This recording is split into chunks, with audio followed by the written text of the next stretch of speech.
ओम शांति। आज के बाबा के 9 तारीख के महावाक्य सुनेंगे। आज बाबा ने कहा, अगर मर्जीवा बने हो तो बाबा ने कहा जैसे जो संसार से चला जाता है वो सब कुछ भूल जाता है, तो इसी तरह जीते जी सब कुछ भूल जाना। मर्जीवा बनना माना जीते जी सब कुछ भूल जाना। फिर बाबा ने कहा कई बच्चे कहते हैं कि हमको फुर्सत नहीं है, ज्ञान सुनने की भी फुर्सत नहीं है। तो बाबा ने कहा वो कौन से बच्चे कह सकते हैं? वो बच्चे वो कह सकते हैं जिन्होंने पहचाना नहीं है। भगवान जो है जैसा है अभी उसको उस रूप से नहीं पहचाना है, इसलिए कहते हैं हमारे पास टाइम नहीं है, फुर्सत नहीं है। भगवान हमारे लिए आया है, धरती पर आया है, बुलावे पर आया है। जन्म जन्मांतर हमने उसके लिए तपस्या की, जंगल भी गए, साधु सन्यासी बने, जप तप किए, तीर्थ यात्रा की कि भगवान हमें मिल जाए। नहीं तो हम क्या चाहते थे?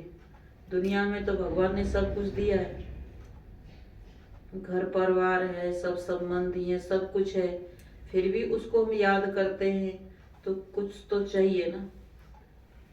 तो परमात्मा हमारे बुलावे पर आए, क्योंकि सब कुछ होते भी दुनिया में क्या था? दुख था, अशांति थी।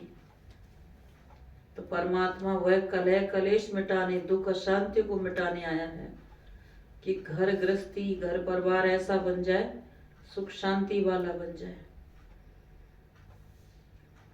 तो आज के बाबा के महावाक्य हैं, मीठे बच्चे मर्जीवा बने हो तो सब कुछ भूल जाओ।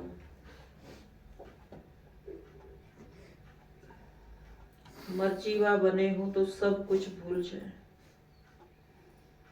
एक बाप जो सुनाते हैं वही सुनो, और बाप को याद करो, तुम ही संग बैठो।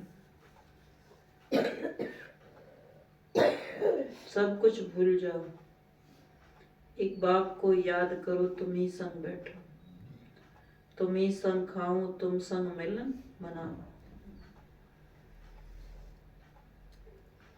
प्रश्न है, सदगति दाता बाप बच्चों की सदगति के लिए कौन सी शिक्षा देते हैं? तो बाबा ने कहा, बाबा कहते हैं, उत्तर है बाबा कहते हैं बच्चे सदगति में जाने के लिए अशरीरी बन बाप और चक्र को याद करो। योग से तुम एवर हेल्दी निरोगी बन जाएंगे, फिर तुम्हें कोई भी कर्म कूटने नहीं पड़ेंगे।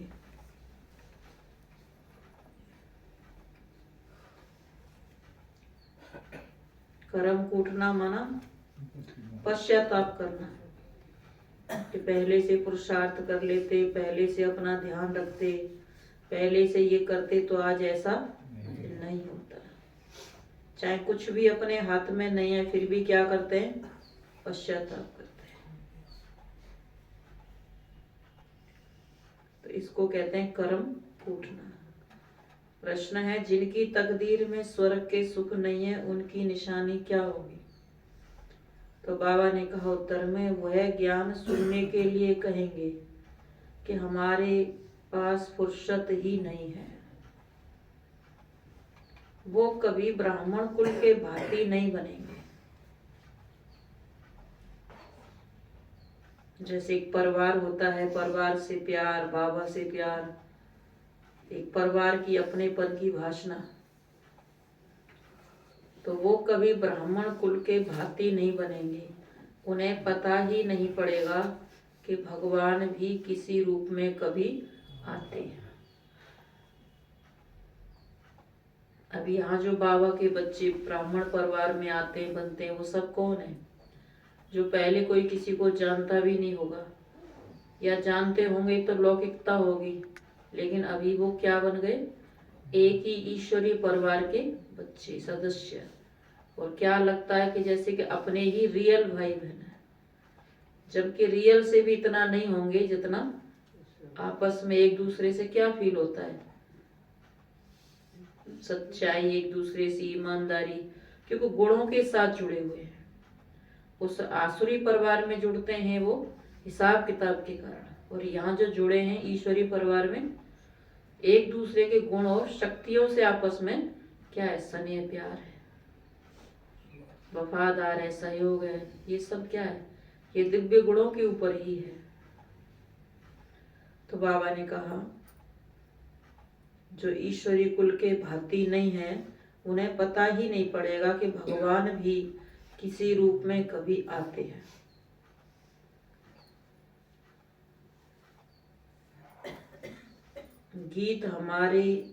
गीत तुम्हारे बुलाने को जीत आत्मा जब जब इस दुनिया में असार संसार देखती है, जैसे कि उसका कोई नहीं है, तो उस परमात्मा को ही याद करती है कि अभी भगवान आए और मेरी मदद करे, लाज बचाए।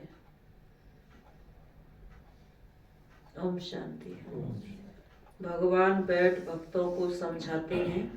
भगत हैं भगवान के बच्चे, सभी हैं भगत, बाप है एक, तो बच्चे चाहते हैं एक जन्म तो बाप के साथ भी रहकर देखें। देवताओं से भी बहुत जन्म बीते, आसुरी संप्रदाय के साथ भी बहुत जन्म बीते। अब भक्तों की दिल होती है कि एक जन्म तो भगवान के बनकर भगवान के साथ रहकर देखें। जब आत्मा पुराने संबंधों से क्या होती है, बिल्कुल दुखी हो जाती है, अशांत हो जाती है, तो उनसे वो बाहर निकलना चाहती है। जैसे कोई कहीं फंस जाता है तो वहां से निकलने की कोशिश करता है कि एक जन्म तो भगवान के साथ रहें। दुनिया में भक्ति में कहते भगवान के एक क्षण के दर्शन हो जाए।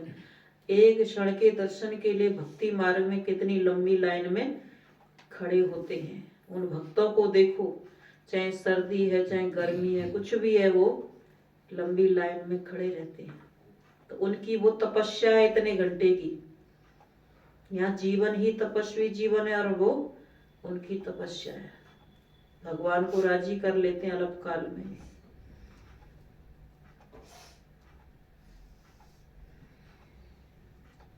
तो बाबा ने कहा आसुरी संप्रदाय के साथ भी जन्म जन्मांतर बीते।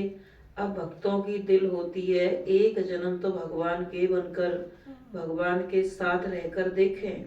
अभी तुम भगवान के बने हो, मर्जीवा बने हो, तो भगवान के साथ रहते हो। यह जो अमूल्य अंतिम जीवन है, इसमें तुम परम पिता परमात्मा के साथ रहते हो। गायन भी है, तुम्ही से खाऊं तुम्ही से बैठूं तुम्ही से सुनूं। जो मर्जीवा बनते हैं उनके लिए यह जन्म साथ रहना होता है।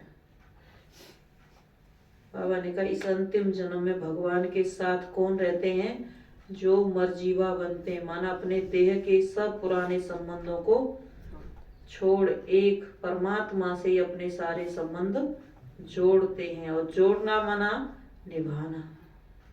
जैसे दुनिया में जब संबंध जोड़ते हैं तो निभाते हैं ना, तो भगवान के साथ भी निभाना। तो निभाने का बाबा ने क्या कहा, जो तुम्ही संग खाऊं तुम्ही संग बैठूं तुम संग मिलन मनाओ। भगवान के लिए समय निकालते हैं, ये निभाना है। तो जो मर्जीवा बनते हैं उनके लिए यह जन्म साथ रहना होता है। यह एक ही ऊंचे से ऊंचा जन्म है। बाप भी एक ही बार आते हैं, फिर तो कभी आ नहीं सकेंगे। एक ही बार आकर बच्चों की सर्व कामनाएं पूर्ण कर लेते हैं। बाबा ने कहा एक ही बार आकर बच्चों की सर्व कामनाएं पूर्ण कर लेते हैं। भक्ति मार्ग में मांगते बहुत हैं, साधु संत महात्माओं आदि, साधु संत महात्माओं देवी देवताओं आदि से आधा कल्प से मांगते रहते हैं। दूसरा जप तप दान पुण्य आदि भी जन्म बाई जन्म करते ही आए हैं।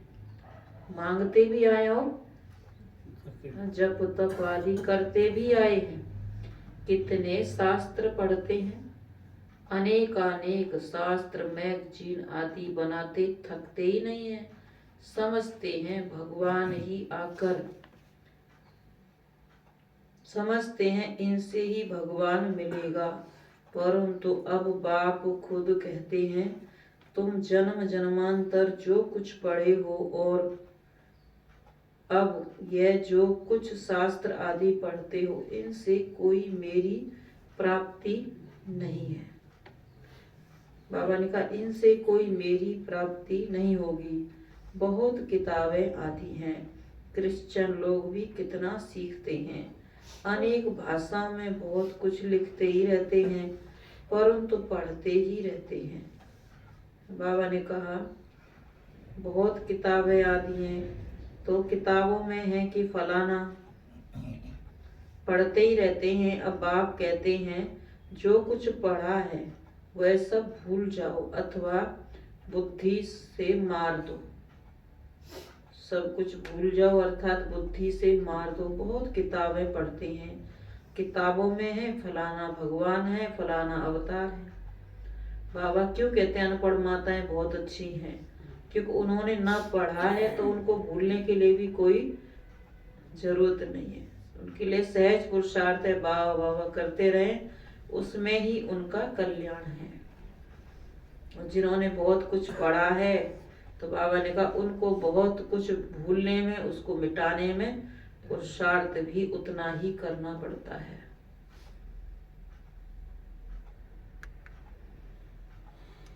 तो ये दलदल है। कोई दुनिया में जिस भी रास्ते पर गए वो वहां फंस गए, अब वहां से लौट के वापिस आना, वाह वाह वाह कहना माना वापिस आना लौट कर।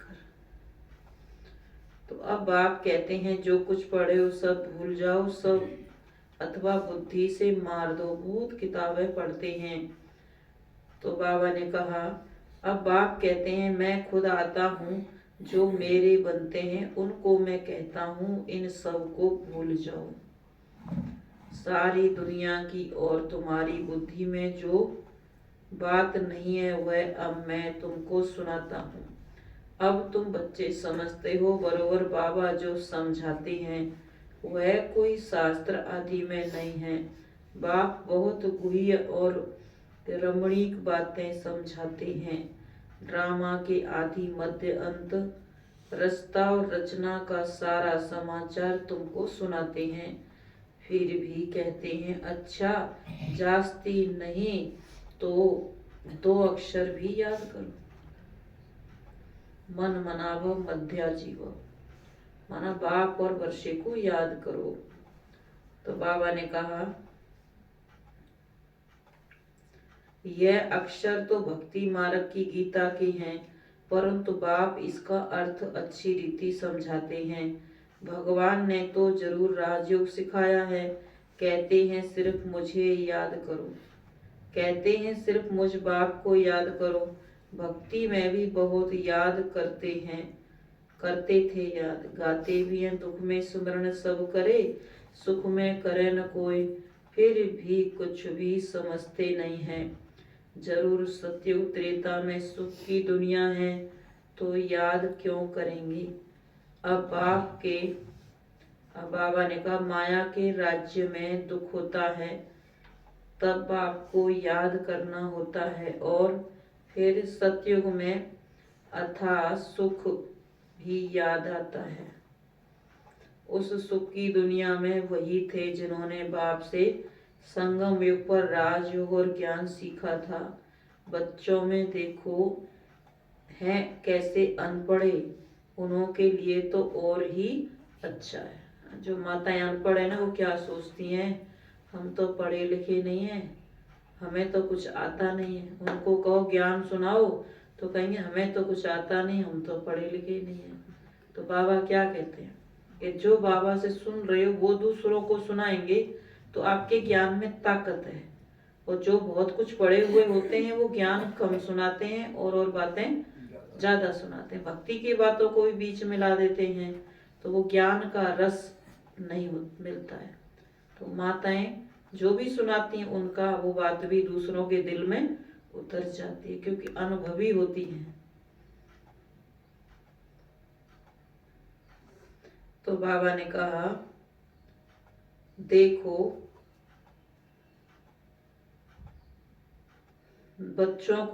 बच्चों में देखो कैसे अनपढ़े हैं, उनके लिए तो और ही अच्छा है, क्योंकि कहाँ भी बुद्धि जाती नहीं है।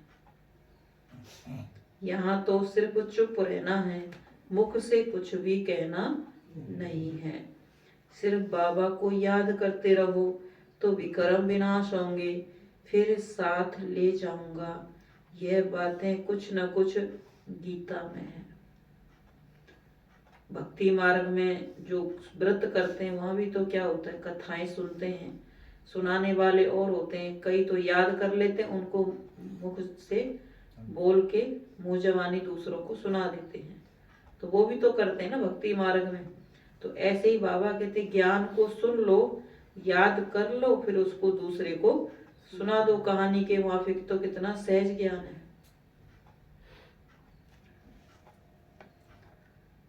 सिर्फ बाबा को याद करते रहो तो विक्रम विनाश होंगे, फिर मैं साथ ले जाऊंगा। यह बातें कुछ न कुछ गीता में है। प्राचीन भारत का धर्म शास्त्र ही एक है, यही भारत नया था अब पुराना हुआ है। शास्त्र तो एक ही होगा, जैसे बाइबल एक है। जब से क्रिश्चियन धर्म स्थापन हुआ है तो अंत तक उनका शास्त्र एक ही है। क्राइस्ट की भी बहुत महिमा करते हैं, कहते हैं उसने पीस स्थापन की।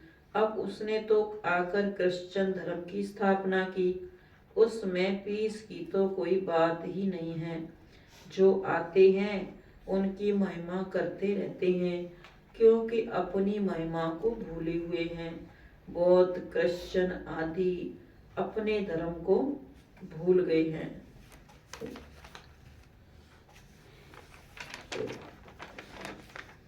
तो बाबा ने कहा,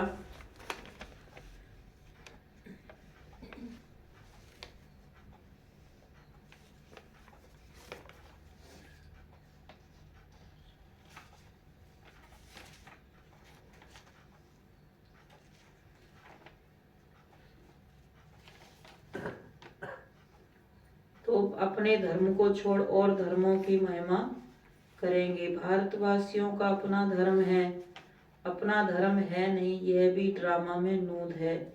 अपने को हिंदू कहते हैं, लेकिन यही नहीं पता है कि हमारा धर्म किसने स्थापन किया। धर्म है आदि सनातन देवी देवता धर्म, लेकिन धर्म कर्म को भूल गए, इसलिए अपने को क्या कह दिया कि हम हिंदू धर्म है। तो यह भी ड्रामा में नुदा हुआ है। जब बिल्कुल ही नास्तिक बन जाते हैं तब ही फिर बाप आते हैं। बाप समझाते बच्चे, स्कूलों आदि में जो किताबें पढ़ाई जाती हैं उनमें फिर भी एम ऑब्जेक्ट है, फायदा है, कमाई होती है, मर्तबा मिलता है। बाकी शास्त्र आदि जो पढ़ते हैं उसको अंधश्रद्धा कहा जाता है। पढ़ाई को कभी भी अंधश्रद्धा नहीं कहेंगे। ऐसे नहीं कि अंधश्रद्धा से पढ़ते हैं, पढ़ाई से बैरिस्टर इंजीनियर आदि बनते हैं, उसको अंधश्रद्धा कैसे कहेंगे। यह भी पाठशाला है, यह कोई सत्संग नहीं है। लिखा है ईश्वरीय विश्वविद्यालय, तो समझना चाहिए जरूर ईश्वर का बहुत भारी विद्यालय होगा। सो भी विश्व के लिए सभी को पैगाम भी देना है। क्या पैगाम देना है? तो बाबा ने कहा, देह सहित सभी धर्मों को छोड़ अपने स्वधर्म में टिको, फिर अपने बाप को याद करो तो अंतमति सो गति हो जाएगी। अपना चार्ट लिखना है, कितना समय हम योग में रहते हैं, ऐसे नहीं हर एक रेगुलर चार्ट लिखेंगे, नहीं थक जाते हैं। थोड़े दिन लिखते हैं फिर छोड़ देते हैं, थक जाते हैं। लिखा है ईश्वरीय विश्वविद्यालय, तो समझना चाहिए जरूर ईश्वर का बहुत भारी विद्यालय होगा। सो भी विश्व के लिए सभी को पैगाम भी देना है। तो बाबा ने कहा, ऐसे नहीं कि हर एक रेगुलर चार्ट लिखेंगे थक जाते हैं। वास्तव में क्या करना है, रोज अपना मुंह आईने में देखना है। अब दूसरे आईने में देखने की तो प्रैक्टिस सबको होगी, देखते हैं ना, लेकिन बाबा ने यहाँ कौन से आईने की बात की है, ज्ञान के आईने में, ज्ञान के दर्पण में अपने आप को देखना है। तो क्या देखना है, तो बाबा ने कहा अपना चार्ट देखना है।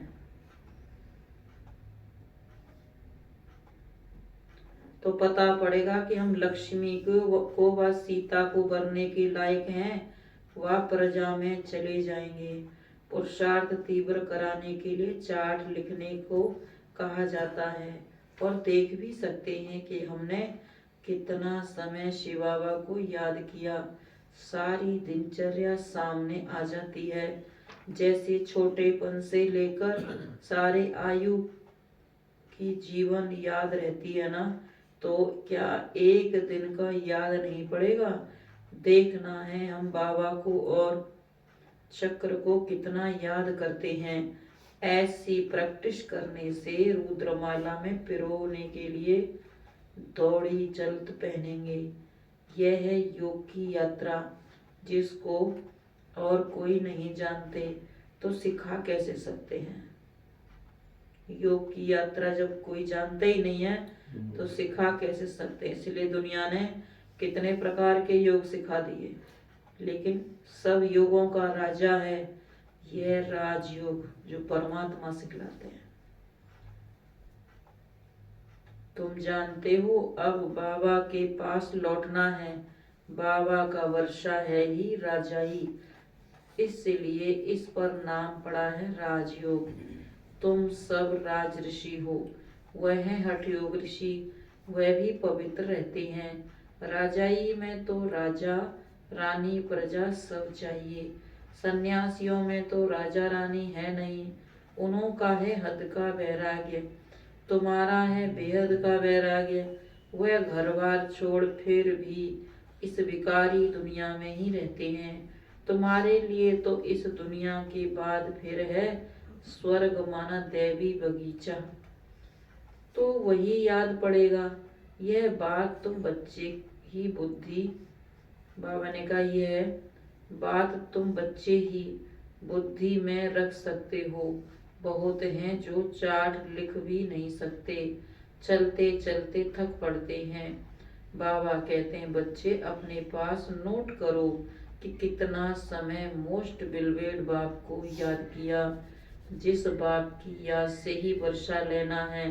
जब राजाई का वर्षा लेना है तो प्रजा भी बनानी है। बाबा स्वर्ग का रचयिता है, तो उनसे क्यों नहीं स्वर्ग का वर्षा मिलना चाहिए। बहुत हैं जिनको स्वर्ग का वर्षा मिलता है, बाकी को शांति मिलती है। बाप सभी को कहते हैं बच्चे, देह सहित देह के सभी संबंधों को भूलो। तुम अशरीरी आए थे, 84 जन्म भोगे, अब फिर अशरीरी बनो। क्रिश्चियन धर्म वालों को भी कहेंगे तुम क्राइस्ट के पिछाड़ी आए हो। तुम भी बिगर शरीर आए थे, यहाँ शरीर लेकर पार्ट बजाया। अब तुम्हारा भी पार्ट पूरा होता है। कलयुग का अंत आ गया है। अब तुम बाप को याद करो। मुक्ति धाम वाले सुनकर बहुत खुश होंगे। वह चाहते ही मुक्ति हैं, समझते हैं जीवन मुक्ति।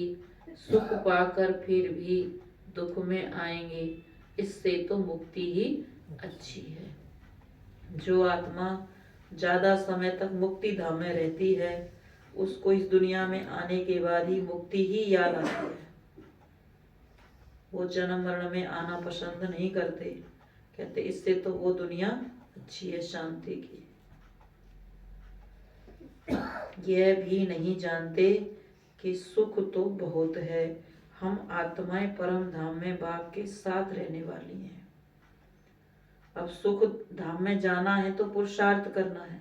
मुक्ति धाम में जाने के लिए तो अनेक प्रकार के योग हठ योग करते ही रहते हैं। वो सब मुक्ति में जाने वाली आत्मा है। लेकिन जीवन मुक्ति में जाने के लिए तो पढ़ाई है, और पढ़ाई पढ़ना हर एक के बस की बात नहीं है। पवित्र बनना हर एक के बस की बात नहीं है। ज्ञानी योगी जीवन बनाना, ये वही आत्माएं बनाएंगी जिनको परमात्मा की मदद मिलती है, शक्ति मिलती है, या देवी देवता कुल की आत्माएं हैं। कलप पहले वाली आत्माएं वही पुरुषार्थ करती हैं। तो बाबा ने कहा, यह नहीं जानते कि सुख तो बहुत है, हम आत्माएं परम धाम में बाप के साथ रहने वाली हैं, परंतु परम धाम को सब भूल गए हैं। कहते हैं बाप आकर सभी मैसेंजर्स को भेजते हैं, वास्तव में कोई भेजता नहीं है, यह सब ड्रामा बना हुआ है। अब बाबा ने जीवन मुक्ति वाली आत्माओं को तो आज तक भी गृहस्थी में ही रखा है। गृहस्थी में रह करके बाबा उनको राजयोग सिखा रहे हैं। और जो मुक्ति वाली आत्माएं वो तो कितने समय से जंगल में जा रहे हैं, साधु सन्यासी ये सब करके अपना मुक्ति का मार्ग अपनाया हुआ है उन्होंने, क्योंकि उनके संस्कार मुक्ति वाले हैं। तो बाबा ने कहा, तो वो भी अपना पुरुषार्थ तो कर रहे हैं, वो अपने मुक्ति धाम में अटल हैं, उसका उनको वो समझते हैं वही वर्षा है हमारे लिए, शांति कोई वो सब कुछ मानते हैं। तो बैठ भी जाते हैं ना, एक एक घंटा 2-2 घंटा आंख बंद करके हट करके गुफाओं में कहाँ कहाँ बैठ जाते हैं, तो उनकी प्रैक्टिस है। लेकिन उनको याद तो परमात्मा का परिचय भी नहीं है, तो याद कैसे करेंगे? फिर उनकी याद भी वैसे ही होती है, तो उसमें इतनी ताकत नहीं है, घर की पहचान नहीं है, तो घर नहीं जा सकते, बार बार वो वही पुरुषार्थ करते हैं फिर। तो बाबा ने कहा,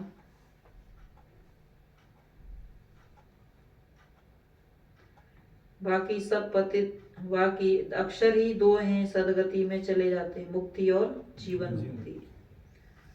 तो बाबा ने कहा अक्षर ही 2 हैं, तो बाकी सदगति में चले जाते हैं, परंतु इसका अर्थ कोई भी नहीं जानते। तुम बच्चे जानते हो सबका सदगति दाता एक ही बाप है, बाकी सब पतित हैं, दुनिया ही सारी पतित है, इन 2 अक्षरों पर कोई कोई बिगड़ते हैं। बाप कहते हैं इस शरीर को भूल जाओ, तुमको अशरीरी भेजा था, अब भी अशरीरी होकर मेरे साथ चलना है। इसको नॉलेज अथवा शिक्षा कहा जाता है। इस शिक्षा से ही सदगति होती है। योग से तुम एवर हेल्दी बनते हो। तुम सतयुग में बहुत सुखी थे, कोई चीज की भी कमी नहीं थी, दुख देने वाला कोई भी विकार नहीं था। अब बाबा कहते सतयुग में जाने वाली आत्मा जैसे पढ़ाई पढ़ रही हैं, ऐसे ही जो परम धाम से बहुत समय से आई हैं, द्वापर से जो आत्माएं, चाहे वो ज्ञान मार्ग में नहीं है लेकिन वो भक्ति मार्ग में लगी हुई है, उससे उन्होंने अपने आप को बचाया हुआ है, साधा हुआ है, पवित्र बने हैं, चाहे किसी भी तरह से बने, लेकिन फिर भी इस दुनिया से तो बचे हुए, क्योंकि वो द्वापर युग की आत्माएं, उस समय तो अच्छा समय था। अब कलयुग का जो है कनिष्ठ समय, तमो प्रधान समय, आज वाली आत्माएं तो राजयोग सीखना ही नहीं चाहती। कलयुग वाली आत्माएं न मुक्ति का न जीवन मुक्ति का, तो उनका गायन अंत समय का है कि वो आत्माएं कैसे जाएंगी। कहते शिव की बारात गई तो उसमें सभी गई, तो वो आत्माएं कौन से रूप में जाएंगी? वही आत्माएं जाएंगी जो कहते हैं भूत प्रेत शुक्र शनिचर, ऐसे ऐसे रूपों में वो आत्माएं गई हैं जो दिखाया है। लंगले ऐसे, मतलब ऐसे ऐसे दिखाए रूप, तो वो सब कौन सी आत्माएं जाएंगी? वो कलयुगी आत्माओं की पहचान है। तो बाबा ने कहा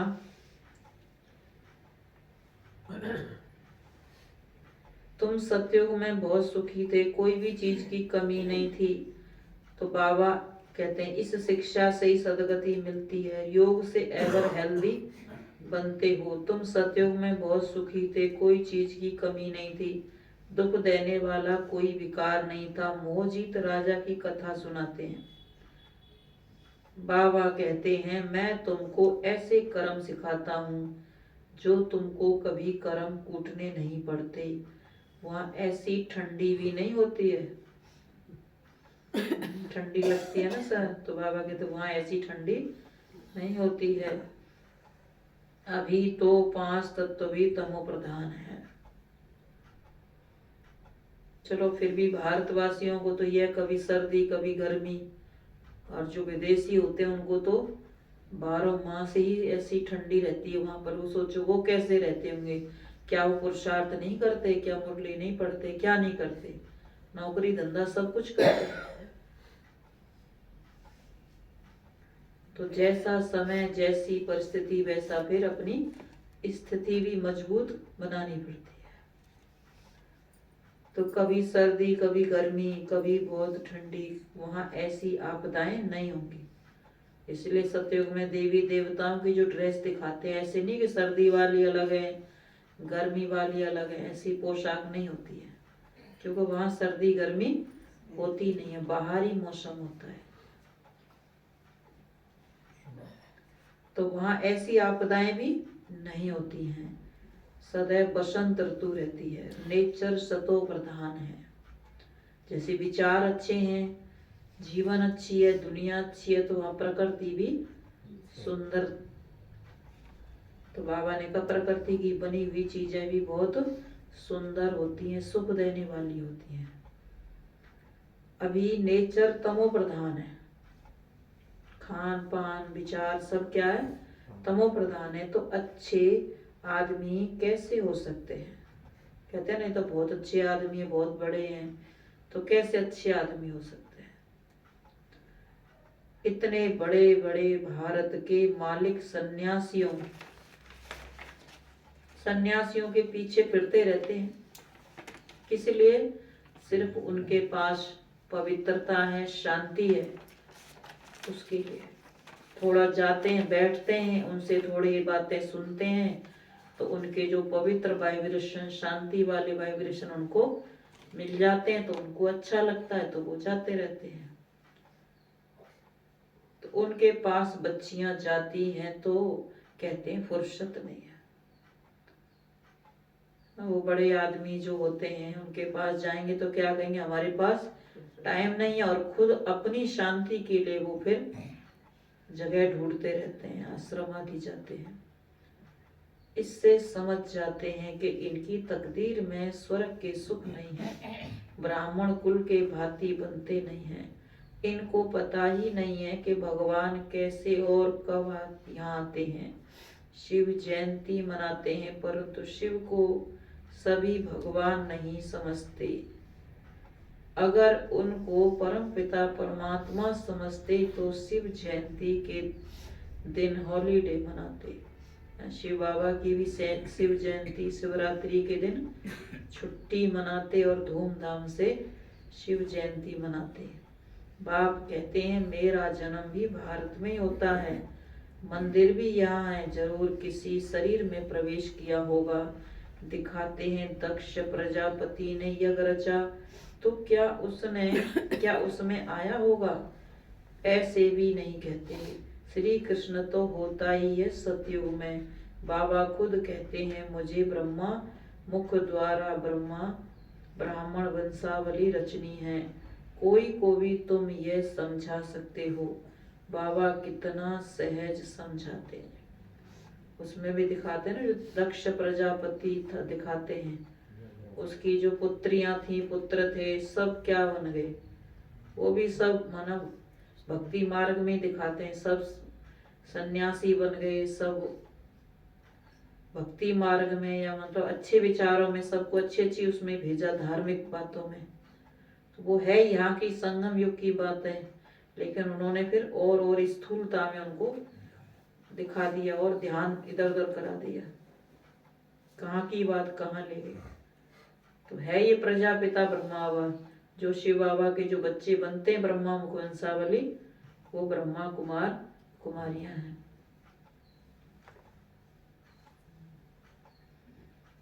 तो बाबा ने कहा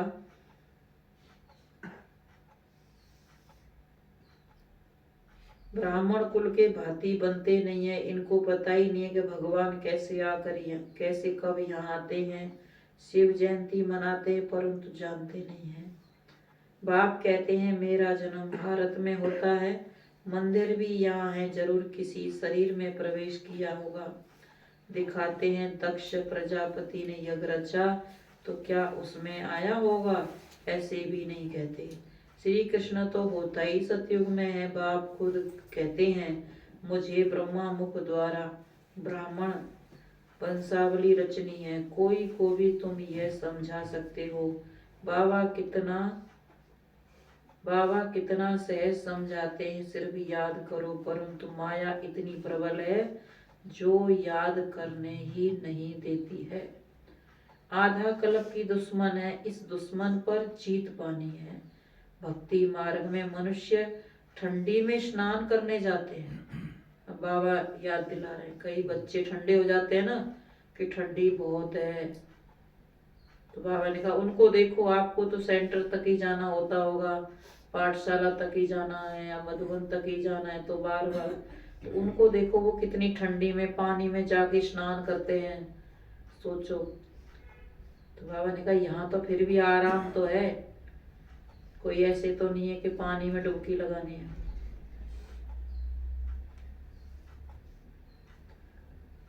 तो प्राप्ति यहाँ ज्यादा है, त्याग उनका ज्यादा है। भक्ति मार्ग में त्याग ज्यादा है और यहाँ प्राप्ति ज्यादा है, क्योंकि परिचय उनके पास परिचय नहीं है तो प्राप्ति भी नहीं है। भक्ति मार्ग में कितनी ठंडी में स्नान करने जाते हैं, कितने धक्के खाते हैं, दुख सहन करते हैं। यहाँ तो पाठशाला है, पढ़ना है, इसमें धक्के खाने की कोई बात नहीं है।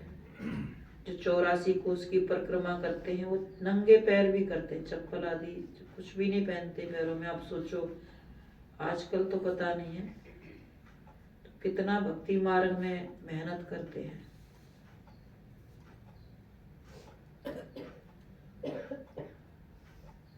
तो बाबा ने कहा कितने धक्के खाते हैं, यहाँ तो धक्के खाने की बात नहीं, पाठशाला में ब्लाइंड फेथ की बात नहीं, अंधविश्वास की यहाँ कोई बात नहीं है। मनुष्य तो बहुत ब्लाइंड फेथ में फंसे हुए हैं, अंधविश्वास में इतने हैं, किसी ने कह दिया यहाँ जाओ तो वहीं जाने लग जाते हैं। कि कोई कहेगा फलानी देवी देवता के पास जाओ तो उसको प्राप्ति हो गई, तो वहीं का बताएगा ना, तो वहीं जाने लग जाते हैं। तो कितने फंसे हुए, कितने गुरु आदि करते हैं।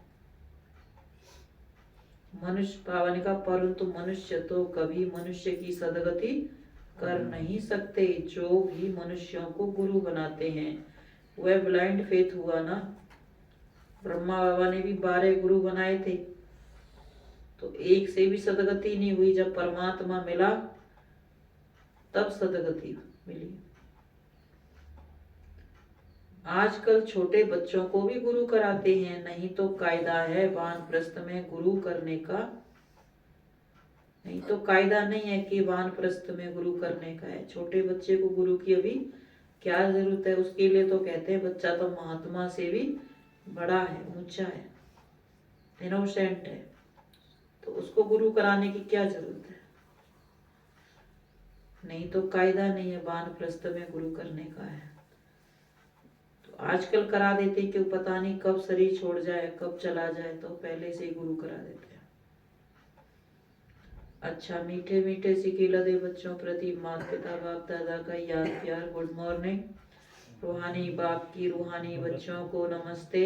हम रूहानी बच्चों की रूहानी माता पिता बाप दादा को गुड मॉर्निंग।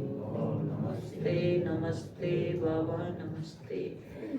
धारणा के लिए मुख्य सार है,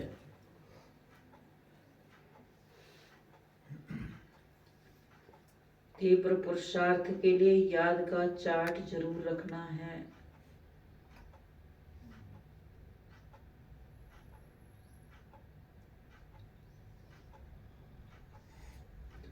रोज आईने में अपना मुंह देखना है, चेक करना है।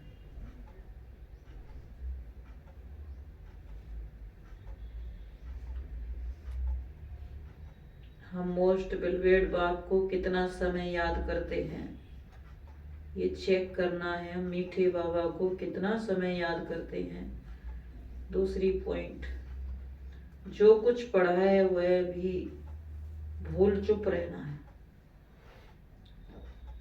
जो कुछ पढ़ा है वह भी भूल चुप रहना है, मुख से कुछ भी कहना नहीं है।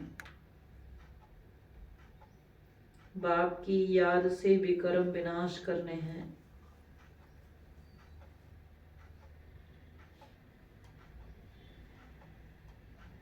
वरदान,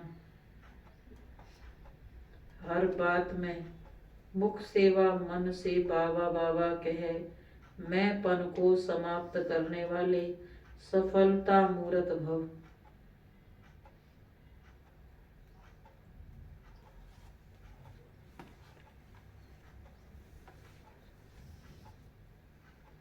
हर बात में मुख सेवा मन से बाबा बाबा कहे, मन मैं पन को समाप्त करने वाले सफलता मूर्त भव।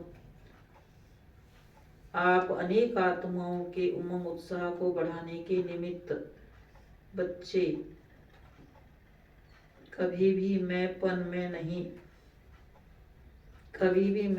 नहीं आना। मैंने किया नहीं, बाबा ने निमित्त बनाया। मैं की बजाय मेरा बाबा, मैंने किया मैंने कहा यह नहीं, बाबा ने कराया बाबा ने किया, तो सफलता मूर्त बन जाएंगे।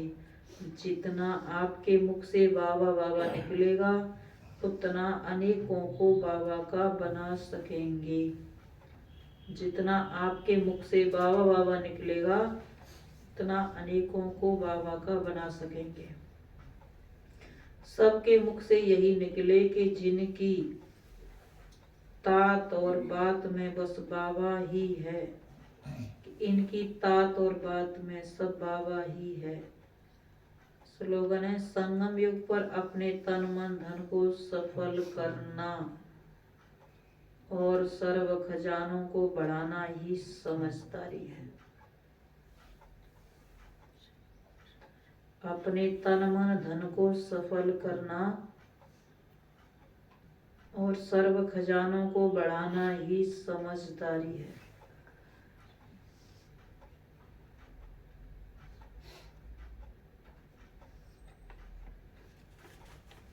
सफल करना, और किसको सफल करेंगे? अपने तन मन धन को सफल करना बढ़ाना ही समझदारी। सफल करना माना बढ़ाना। अगर हमारा तन सेवा में लग रहा है, मन लग रहा है, तो समझो बढ़ रहा है। धन लग रहा है तो बढ़ रहा है। पता है ना, जैसे बैंक में जमा कराते हैं या किसी को दे देते हैं तो ब्याज मिलता रहता है ना। अब घर में रखा है तो उसका क्या ब्याज मिलेगा? तो ऐसी तन मन धन जो सेवा पे लगा दिया, ईश्वरीय सेवा में लगा दिया, तो उसका तो कुछ मिलेगा।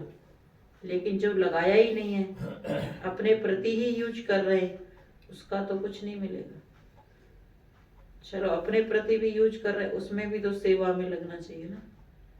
तो भक्ति मार्ग में गाते हैं रोज, सब कुछ तेरा, सब कुछ है तेरा, तन मन धन सब कुछ तेरा। तो जो ये वायदा करते हैं कि भगवान के साथ ही मिलन मनाएं, खाएं पिए, उसके साथ ही हर कर्म करें, तो भी समझो उसको कहते हैं तेरा, सब कुछ बाबा का है। जो ये भूल जाते हैं फिर वो क्या होगा? बाबा को भूले माना सब कुछ भूले। और जो कहते हैं फुर्सत नहीं है, उनकी निशानी क्या बताई बाबा ने? बाबा ने कहा वो ब्राह्मण कुल के, देवता कुल की आत्मा नहीं है। ओम शांति।